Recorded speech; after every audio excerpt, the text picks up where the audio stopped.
Las cosas como son, con Josué Natán Bakis.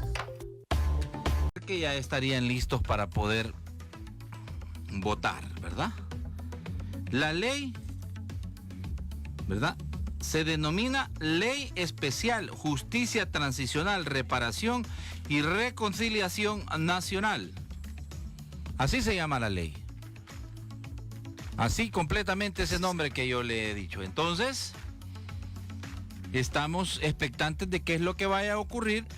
Ya hay reacciones, ¿verdad?, de organismos de la sociedad civil, organizaciones no gubernamentales, que se dicen burlados, que se dicen decepcionados de los diputados quienes van a votar el próximo jueves presuntamente la ley de reconciliación, y que ya fue presentada precisamente.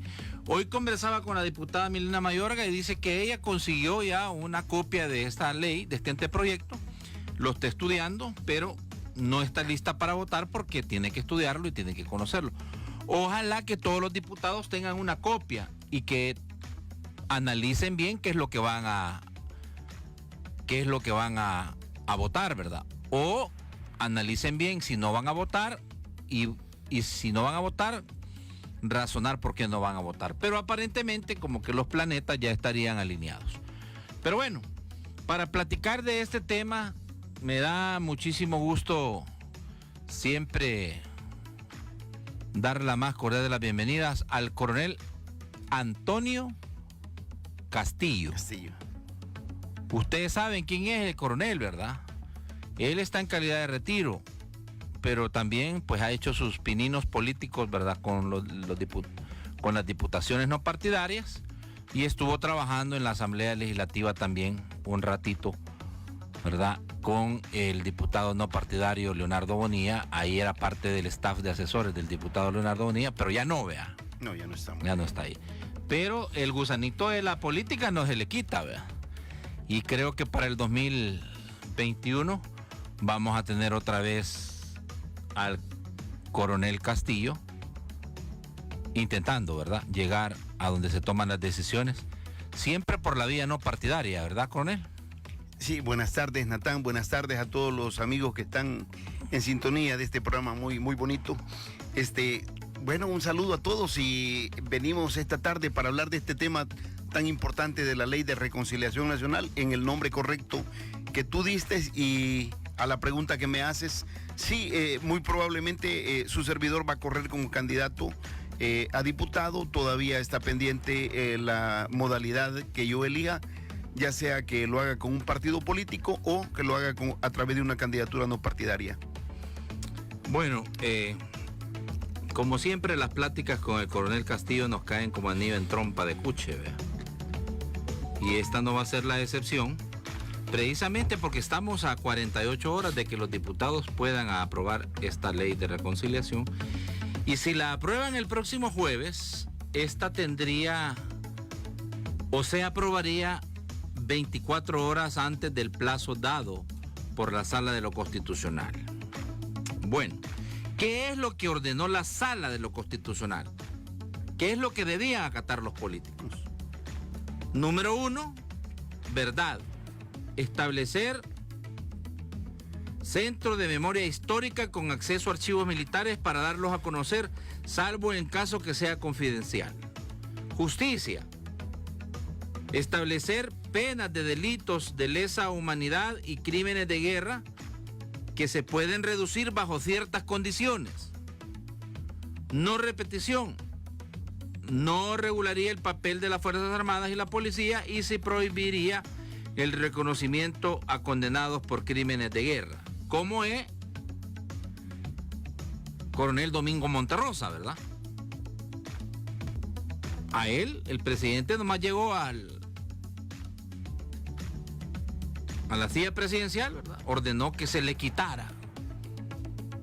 Sí, violando el principio de la inocencia, porque la Constitución de la República dice que toda persona tiene derecho a ser oída y vencida. La tercera brigada de infantería está bautizada coronel Domingo Monterrosa. Y hay un juicio que se está siguiendo. Lo correcto debió haber sido esperar que finalizara ese juicio Y después que tomar al una final, sobre la base de lo que el juzgador haya dictaminado, entonces tomar la decisión si se le El quitaba el problema nombre es que- a la tercera sí, brigada de infantería. El tema es que hoy nadie se hace cargo del mozote, ¿verdad? Mire el general Bustillo, ¿verdad? Mira, Él fue a decir allá que en un momento de locura, el coronel Monterrosa hizo a Matancinga allá, dijo. sí, muy probable que mi general Bustillo haya dado una declaración irresponsable, porque a él no le consta, siendo él el comandante de la Fuerza Aérea, y él dice, yo no participé en nada de lo que tiene que ver, y está en lo cierto, está en lo correcto. Lo que sucede es que en este juicio se ha metido dentro del juzgamiento a una cantidad de personas que no tuvieron nada que ver en los hechos ocurridos, acaecidos en el Mozote, y que están siendo investigados para su debida justicia. Entonces, yo te digo, hay personas, hay señores oficiales que no tuvieron nada que ver, incluso el caso de señores oficiales que estaban heridos de combate, que habían pisado una mina, que habían sido dejados en recuperación en el batallón, precisamente en enfermería, pero no obstante los han incluido y con el deseo de juzgarlos, buscando, obtener información de ellos. Y este es uno de los casos más emblemáticos del conflicto armado, que va a ser sujeto de estudio, porque a partir de él viene otra cantidad de casos subsiguientes. Sí, bueno, el cuarto parámetro que ordenó la sala fue reparación. Sin establecer fondos, ordena la reparación del Estado a través de obras públicas, de educación, salud y económica. Estoy diciendo qué es lo que pidió, los parámetros que pidió la sala, verdad, justicia, Sí. no repetición y reparación. Y abajito le leí qué es lo que están pensando hacer los diputados, ¿verdad? Sí. Entonces, vamos a entrar antes, coronel, disculpe, estamos en la transmisión en Facebook Live, en la página Radio Cadena ISKL, y ya tengo aquí el teléfono de WhatsApp 78619808. Por favor, ¿Cuál es el número? compartan y comenten. 78619808. Y también más adelante segmento de opinión ciudadana, Ok. 22240888. Vaya, fíjense bien. Iniciamos. Sí, démosle con todo. Arranquemos. Bueno, mira, Josué. Ya la leyó, vea. Por supuesto que sí. ¿Le parece o no le parece? Bueno, eso lo vamos a ver ya aquí en el desarrollo ya del programa. Mira, iniciando con lo que tú dices, la Sala de lo Constitucional en su sentencia 145-2013, pronunciada el 13 de julio del 2016, declaró la inconstitucionalidad de la Ley de Amnistía General para la Consolidación de la Paz de 1993.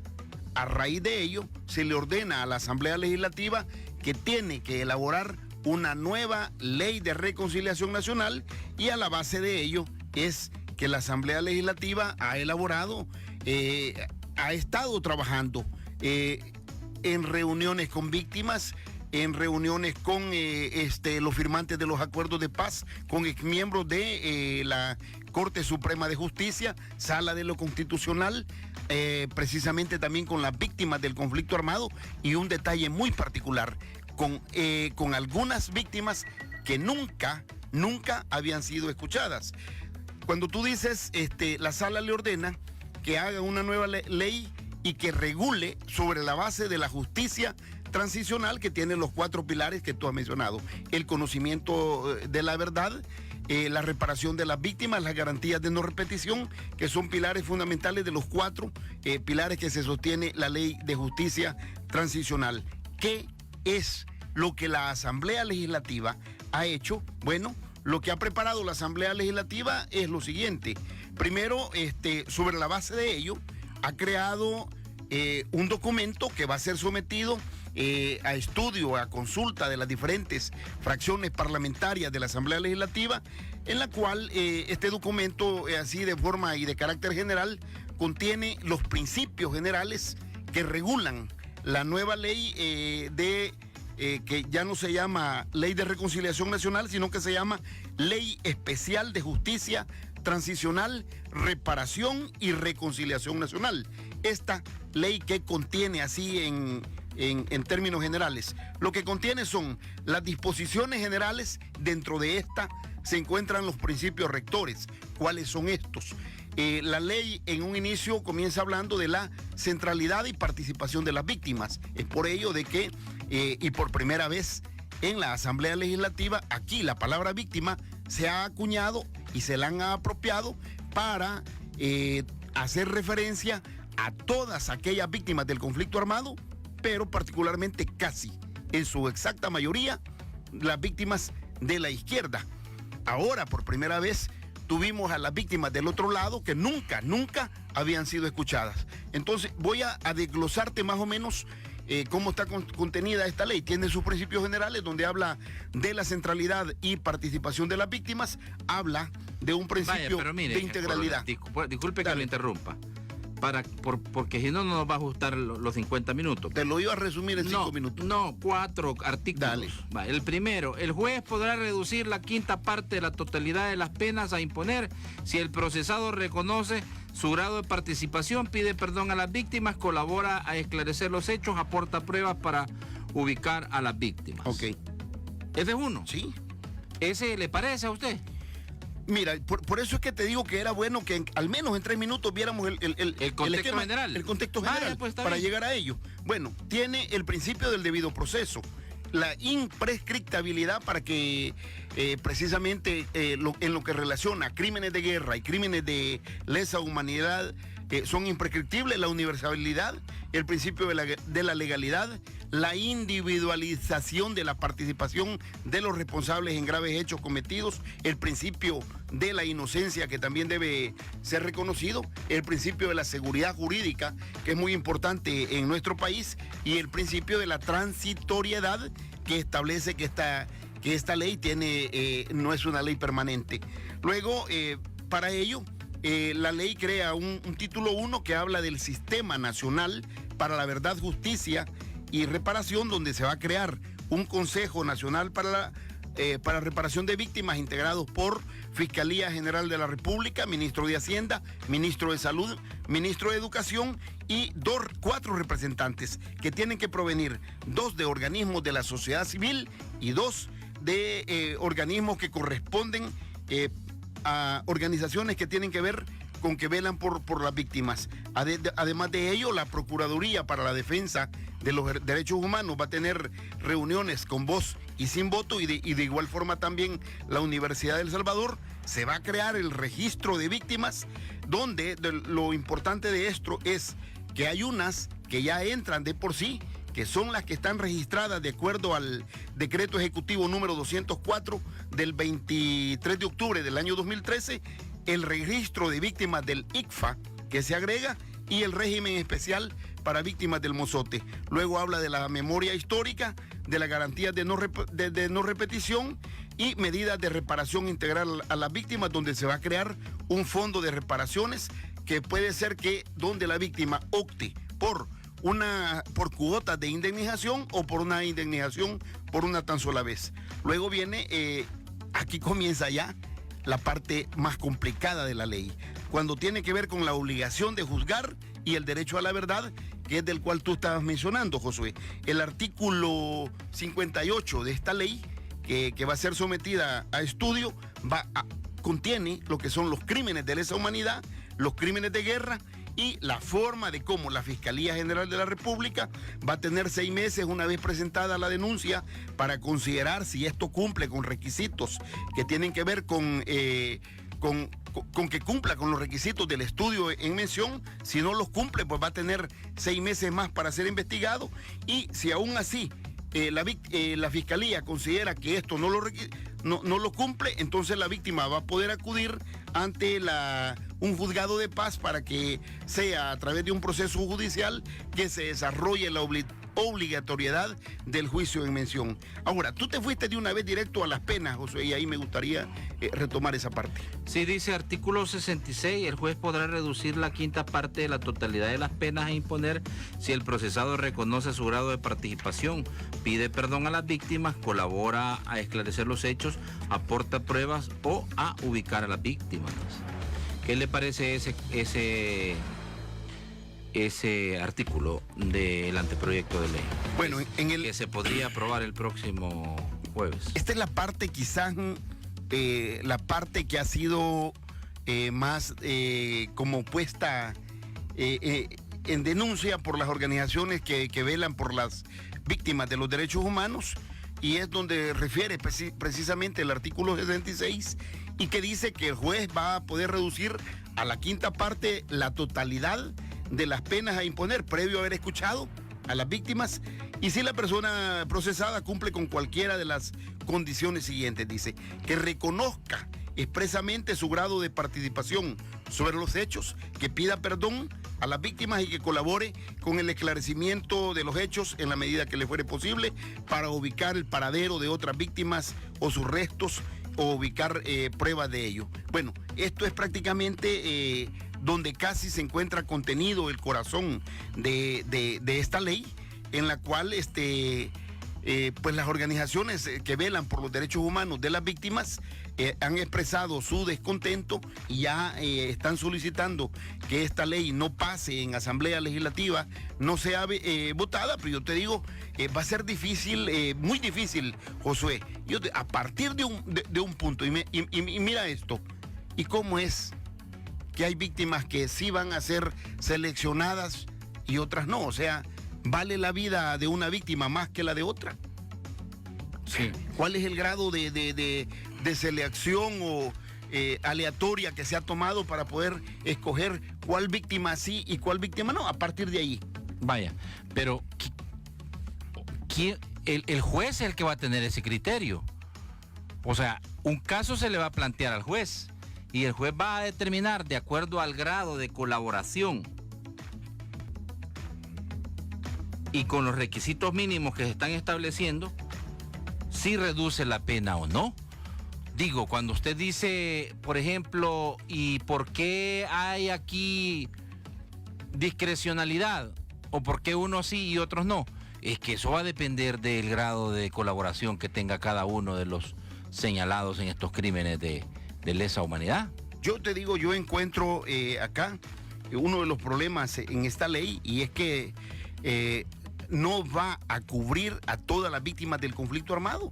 Si es que el conflicto armado, si bien es cierto, lo que tiene es el desarrollo propio del conflicto, donde te enfrentan una fuerza militar con una fuerza insurgente y se va al combate armado, pero esto tuvo un preludio, que es la etapa de los secuestros, asesinatos, desapariciones, ejecuciones sumarias, que se da de 1970 a 1980. Mira, solo de entrada, estas víctimas están excluidas casi prácticamente de la ley. ¿Por qué? Porque dice que si existiesen víctimas que fueron afectadas en ese periodo que va del 70 al 80, que vayan a la justicia ordinaria. ¿Por qué unos van a ir a la justicia ordinaria y otros van a tener que caminar por la justicia transicional, que implica los 4 pilares de los cuales tú empezaste hablando? Fíjese, me voy a ir a la pausa. Yo quiero, por favor, que analicemos esto detenidamente, porque usted está insistiendo en que sí va a haber acepciones, ¿sí? O sea que van a haber criterios. Se va a dejar de lado a unos y se va a establecer bajo estos 4 pilares la justicia transicional para otros. ¿Cuáles son esos que usted dice que van a quedar fuera? Porque no entiendo yo por qué es que usted advierte de que a unos sí se les va a aplicar y a otros no, ¿verdad? Y entendería de que usted lo que está diciendo es o todos en el suelo o todos en la cama, ¿verdad? Como lo han dicho ya algunos diputados, o todos en el suelo o todos en la cama. ¿Por qué se va a evadir atender a algunas víctimas que fueron aplicadas? Y te digo la razón por qué es muy importante, Josué. Porque fíjate que los victimarios, en el caso de la otra parte, bueno, de la guerrilla, diciéndolo como ex-guerrilla, la estructura armada, estos eran los que conformaban las organizaciones que le dieron vida al FMLN, que después fueron además la fuerza combatiente, y que además posteriormente se convirtieron en funcionarios. Sí. Bueno, entonces, esto a lo cual es una continuidad. Pero que no quiere decir que no van a ser juzgados aunque sean diputados. Es que ya hay varios, y bueno, un expresidente que también está señalado. No, mira, o sea, no quiere decir que esa gente no va a ser juzgada. La ley dice que los casos del 70 al 80 no entran. Ahí está en la ley. y lo podemos buscar. Lo buscamos. Bueno, entonces esa ley, si hace ese tipo de diferencia, es inconstitucional y lo más seguro es que el presidente la ve. Ahí es donde estamos diciendo que no todas las víctimas están siendo puestas en la misma balanza. Sí, porque esos crímenes ya dejarían de lado a... Porque todos los secuestros que cometieron las organizaciones en el momento insurgentes de los 70 a los 80, los que los cometieron después se convirtieron en los comandantes de la guerra y después se convirtieron en los funcionarios públicos. Esto es una continuidad de la impunidad en El Salvador. Ya regresamos. Fíjese que estaba yo un poco escudriñando, ¿verdad? Porque en realidad creo que usted tiene razón cuando dice que a unos los van a tratar de una forma y a otros de otra. Es decir, que a toda la comandancia del FMLN, que es donde encajan en esos crímenes los secuestros, bueno, el secuestro del ex embajador de Sudáfrica. En El Salvador, el señor... Archibald Gardendon. Ese fue en la década de 70-80. Sí. Ese no entraría. No entra en el ámbito de regulación de la presente ley, de la forma como está estructurada. O sea, no es... Es que lo que pasa es que... Digámoslo claramente, Josué. No así digámoslo, porque hay que decir, la verdad, el oyente nos va a cuestionar. No se dice de que no entra, no. Lo que pasa es que, mira, a todo lo que tiene que ver con lo mismo que juzgó la Comisión de la Verdad, del 80 al 92, nuevamente se le está aplicando la ley ahora que se está proponiendo. Pero la década de los 70 a los 80, que fueron crímenes de guerra, crímenes de lesa humanidad cometidos por las mismas personas que hicieron la guerra, que estuvieron antes, que estuvieron durante el conflicto y que posteriormente se convirtieron en funcionarios, esos quedan fuera de la justicia transicional. Les están diciendo a ellos que vayan a buscar la justicia ordinaria. Vaya, pero ¿qué implicaciones tendría eso? ¿Habría posibilidad que un caso que quede fuera de la jurisdicción de la ley de reconciliación pueda caminar en los tribunales comunes? Porque no están cerrando la posibilidad. No. Están diciendo que esos casos se deben de ir a ver a los tribunales comunes. Sí, es correcto. Sí.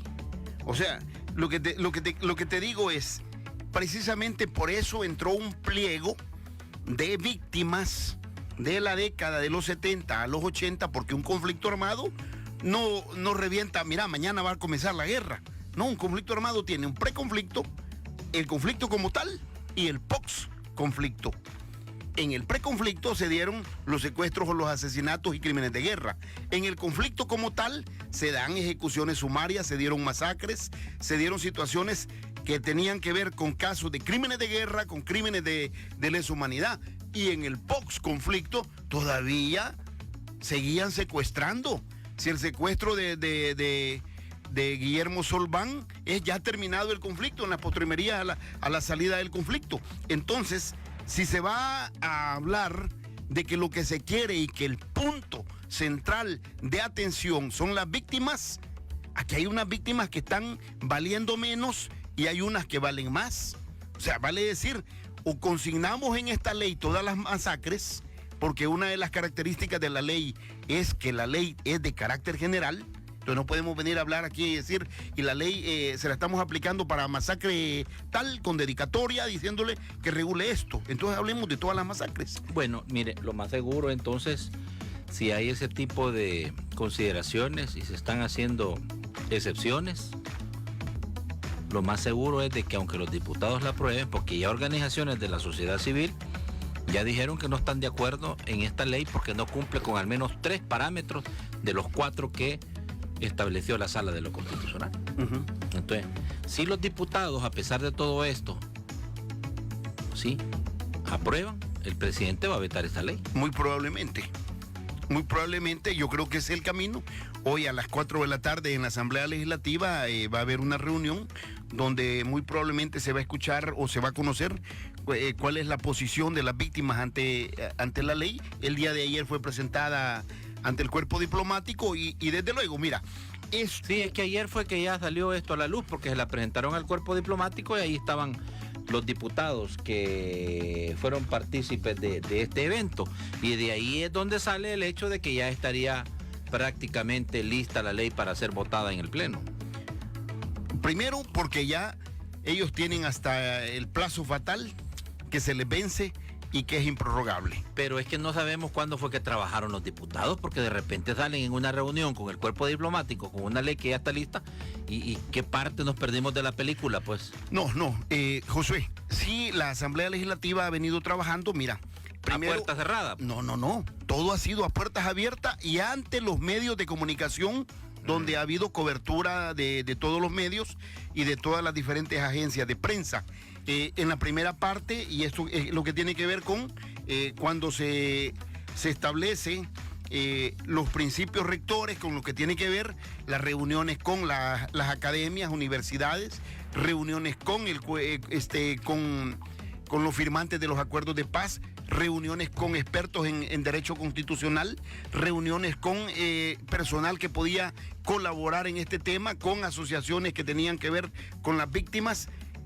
Han llevado las víctimas a la Asamblea Legislativa. Yo te digo, fue por primera vez El Salvador pudo conocer. ¿Pero de qué sirve? Que... Pues, ¿han tomado en cuenta los insumos dados o las consideraciones, la propuesta, recomendaciones dadas por estas personas que escucharon? ¿O fue como ver llover? Esa es una valoración muy importante que tú haces, Josué. Muy probablemente, y aquí viene la parte que te digo yo, y por eso algunos diputados no, es que está bien, lo han coronel, expresado, está bien todos en la dice. cama o todos en el por suelo. Eso, es que está bien lo que usted dice, no, se llamó a fulano, mengano, perengano y perencejo, está bien.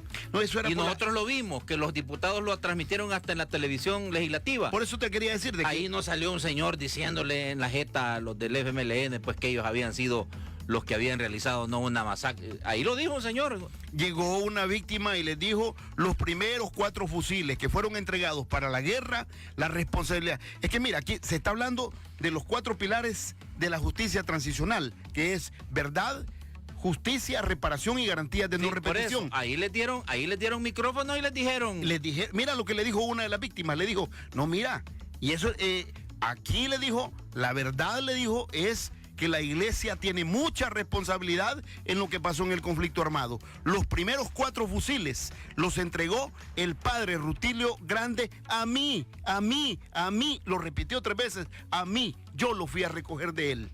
O sea, te lo está diciendo, o sea, las víctimas han hablado, o sea, de uno y de otro sector. Por primera vez tuvimos a las víctimas de la masacre de Nueva Trinidad, Chalatenango, el niño que sale en la foto icónica de la masacre de Nueva Trinidad, Chalatenango, masacre en la cual se sacaron 32 osamentas, de lo cual fue testigo Monseñor Gregorio Rosa Chávez, donde se responsabilizó al mando de la zona norte, pero no aparecía en el informe de la Comisión de la Verdad. Imagina, 150 salvadoreños asesinados en Chalatenango, no aparece en la Comisión de la Verdad una línea. 4 periodistas holandeses tienen una buena franja de investigación. Esos son los desbalances que hemos tenido desde el inicio, Josué. Por eso digo que está bien, pero se tomaron en cuenta los insumos, las consideraciones, recomendaciones que fueron a dar estas víctimas que fueron escuchadas, porque si no, ¿qué caso tiene? Dígame usted. Josué, yo creo que en la parte de las víctimas era importante porque la sentencia de la sala mandata escucharla. Las víctimas no te van a hacer, ¿cómo se llama?, un instrumento jurídico, la ley.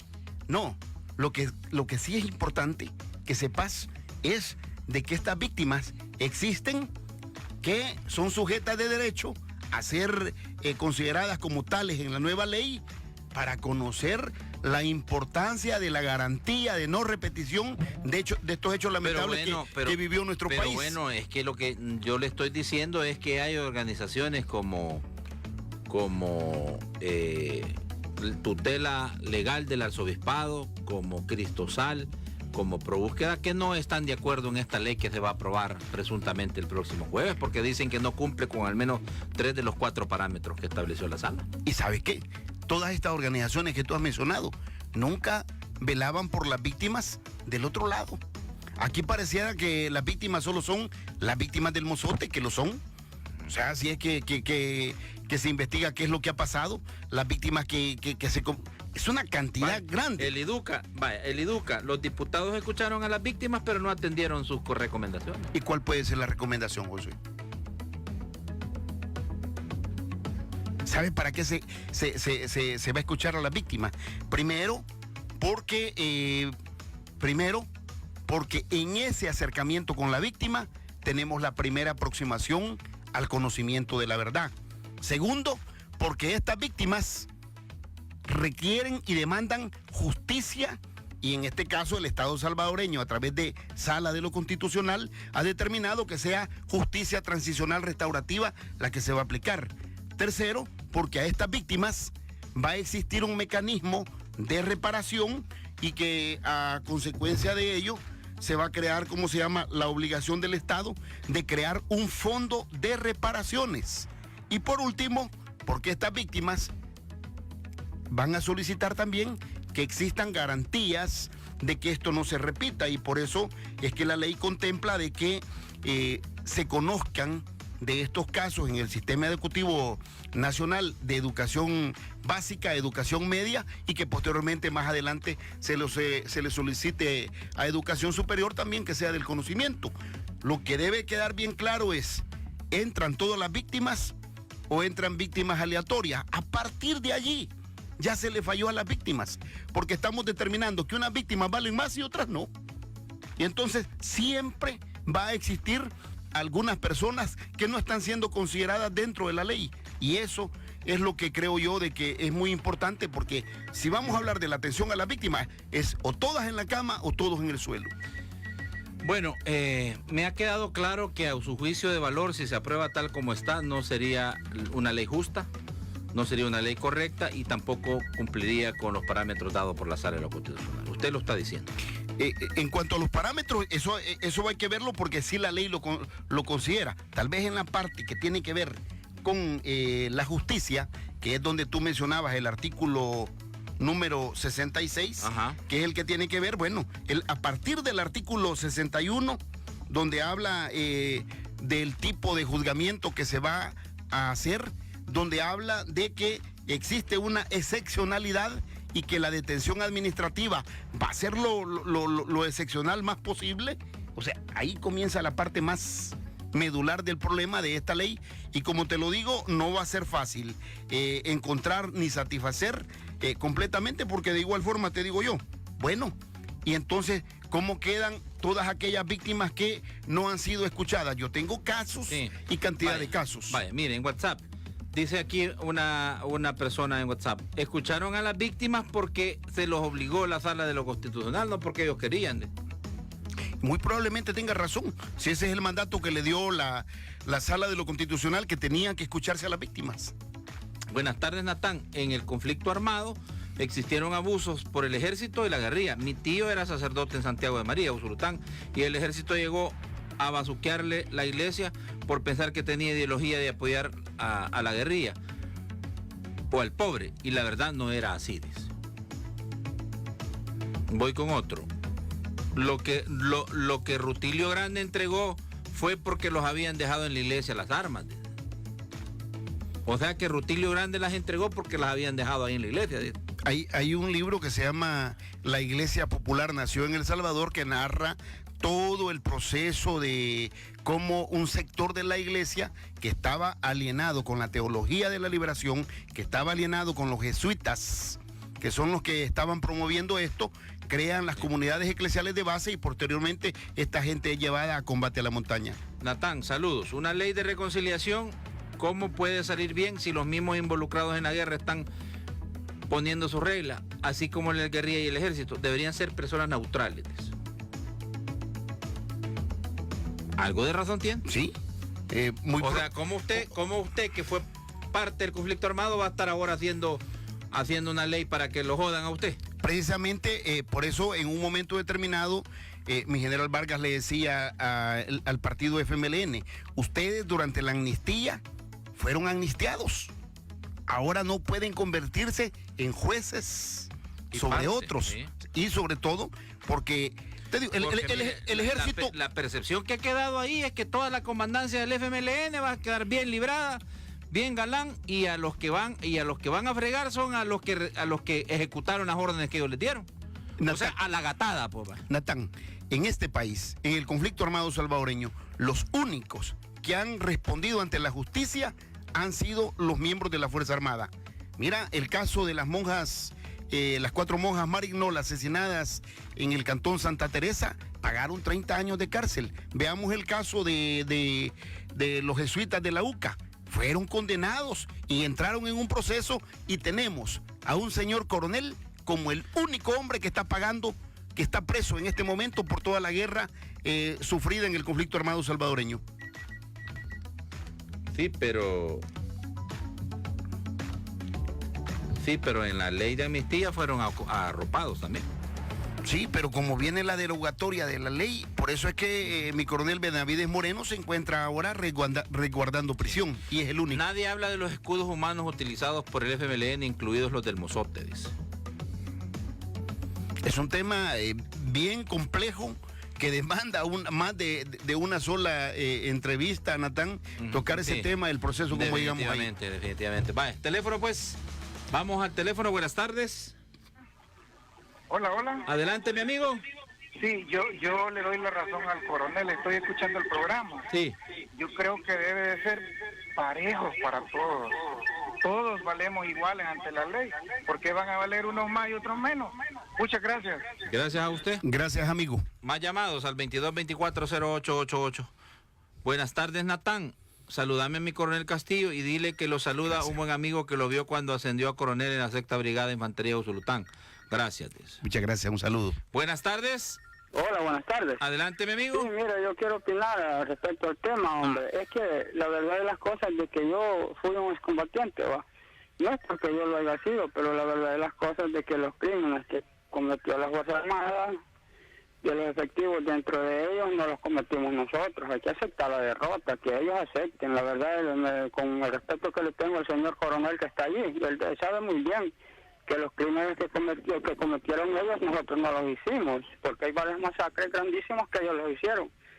Y la verdad de las cosas que nosotros nunca cometimos en esas masacres así, que ahora si la ley lo juzga, pues está bueno. Buenas tardes, esa es mi opinión. Buenas tardes. Si abolieron los acuerdos de paz, implica que hay que abolir el FMLN, PDH y jugar a todos por igual. Mejor no sigan removiendo porque las heridas no sanan, olviden el proyecto, es lo más sano. Buenas tardes. Aló. Adelante, Muy buenas amiga. tardes. Yo quiero opinar sobre esta situación.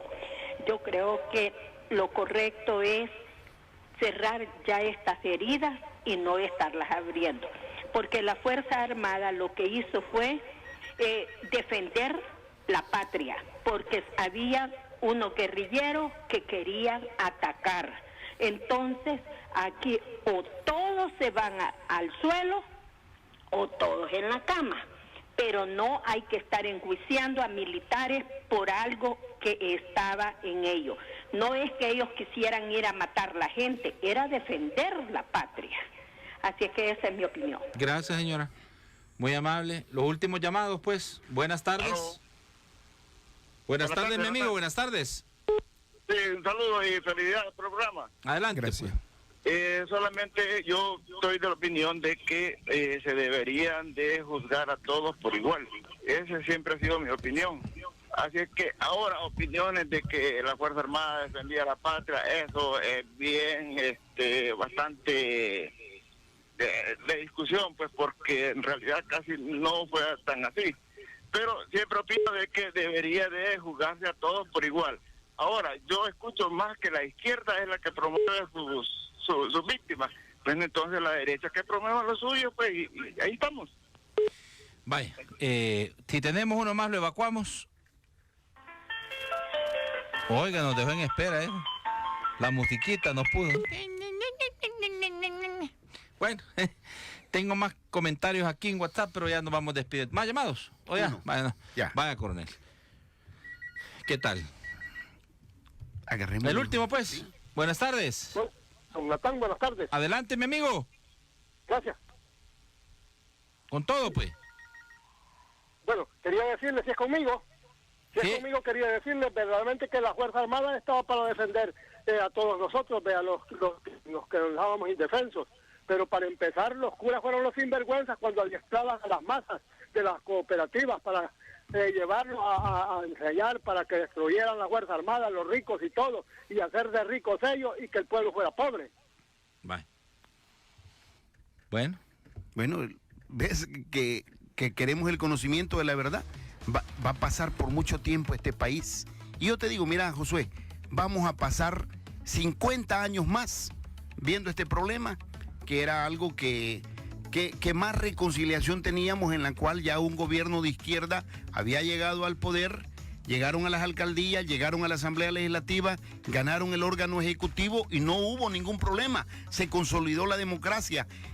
Luego lo que hemos tenido son problemas de carácter administrativo en la ejecución de los mandatos respectivos, pero yo creo de que todo esto lo que va a pasar es de que muy probablemente nadie esté de acuerdo al final con lo que se le aprueba. Al final muy probablemente también el presidente de la República va a terminar vetando esta ley y nuevamente comenzamos de cero otra vez a estudiar un proceso de una nueva ley en la cual yo creo que si todas las víctimas no son atendidas por igual, siempre vamos a tener el mismo resultado. Bueno, vamos a ver cómo evoluciona todo este tema, vamos a ver si los diputados aprueban.